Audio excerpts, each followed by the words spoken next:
सात्विक रहिए, शुद्ध रहिए। आप हरि वैष्णव हैं, थोड़ा कष्ट होगा लेकिन फालतू की चीजें छूट जाएंगी। लहसुन प्याज को छोड़ने के लिए बात कही जाती है, सलगम को छोड़ने की बात कही जाती है, हींग छोड़ने की बात कही जाती है। हींग रोगी के लिए बहुत फायदामंद है, लेकिन इससे नींद बहुत आती है। लहसुन प्याज में तामसी प्रवृत्ति है, ऐसा नहीं है कि कोई मांस का टुकड़ा है, ये जमीन से पैदा होता है। औषधि के रूप में तो ठीक है, लेकिन चटोरी जीव इसको खाएगी तो स्वभाव में चिड़चिड़ापन आ जाएगा। और हरि भक्त का स्वभाव तो सहज होना चाहिए, इसलिए हमारे ग्रंथों ने इसका विरोध कर दिया। आप पूजा में सोए नहीं, आप लड़े नहीं, आप झगड़े नहीं, प्रवृत्ति तामसी ना बने, उसके लिए छोड़ने को कहा है।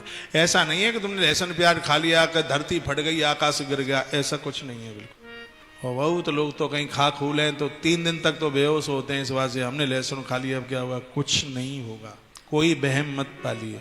तो मैं आपको ये भी नहीं कह रहा हूं कि आप खूब लहसुन प्याज खाएं, धीमे धीमे इसको छोड़ दीजिए, आपके स्वभाव में बदलाव आ जाए। मुझे क्रोध नहीं आता, कभी नहीं आता, इसलिए नहीं आता क्योंकि लहसुन प्याज नहीं खाता। मुझे पूजा में नींद नहीं आती, क्यों नहीं आती, इसलिए नहीं आती क्योंकि मैं लहसुन प्याज का प्रयोग नहीं करता। तो अब डरिए मत। आज आपने बहुतों ने दीक्षा ली है तो मुझे पूछा गुरुजी हम लहसुन प्याज खाते हैं, अब मैंने कहा कोई बात नहीं है, उसे धीरे धीरे छोड़ दीजिए। एक संग तो आप छोड़ भी नहीं पाएंगे, एक संग तो आप चाय भी नहीं छोड़ पाते। आप कहोगे तो सब छोड़वा ही दोगे तो कुछ बचेगा क्या?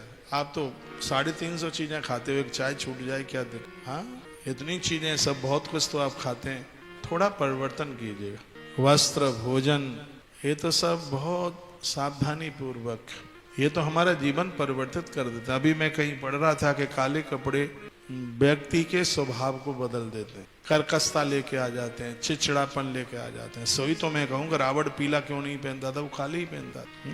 इनका स्वभाव के ऊपर वस्त्र का बड़ा असर पड़ता है। कन्हैया ने काला नहीं पहना, वो पीले पहनते। और पूजा में तो मत पहनिए, चलो 12 आप पहनते हैं, लेकिन पूजा में तो ये नियम ले लो। और मैं कहूँगा कि चातुर्मास आरंभ हो गया है, एकादशी से नहीं शुरू कर पाए अभी भी उनके पास समय है, 29 तारीख से शुरू कर दें। ये मेरा निवेदन है कि इस चातुर्य मास में वसन और भोजन पर ध्यान, इनका पूरा ध्यान रखिए। पूजा में बिना धुला हुआ कपड़ा ना पहने, कफन से ज्यादा अपवित्र होता है बिना धुला कपड़ा। आपने पहना है, घड़ी करके रख दिया, वो शुद्ध है, लेकिन उस कपड़े को पहन के आप रात को सो गए या मल त्यागने को चले गए तो वो अपवित्र, फिर वो पूजा के लायक नहीं।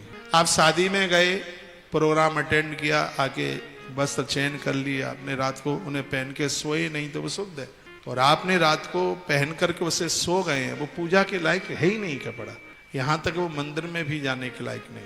तो इस महीने में आपको बुरा ना लगे तो ये नीला काला छोड़ दें प्रार्थना पूर्वक। आज भी आप नीली साड़ियाँ पहने हैं, नीले वस्त्र आप पहने हैं, इन सब चीज। और देखो मैं तो बिना कोई प्रमाण के तो कोई बात करता नहीं हूँ।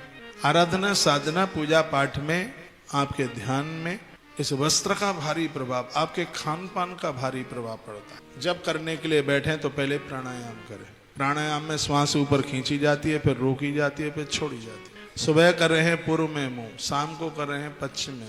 आनंद हो जाएगा, बहुत परिवर्तन हो जाएगा। हम आपको हर प्रकार से प्रसन्न देखना चाहते हैं। जैसे हम प्रसन्न हैं, जो खुशियां हमारे पास हैं वो आपके पास भी पहुंचे। आप टेंशन को मत, टेंशन के साथ जीवन जियो नहीं, दूसरों के अंदर कमियां ना देखो। ये माताएं इसलिए ज्यादा दुखी हैं, परेशान हैं, इन्हें अपने पति में गुण कम दिखाई देते हैं, दोष ज्यादा दिखाई देते हैं। मुझे भी बताती हैं ये ऐसे हैं, ये ऐसे हैं, ये ऐसे हैं। अपने लिए नहीं बोलते हम कैसे हैं। बुरा जो देखन में चलिया, बुरा न मिलिया कोई।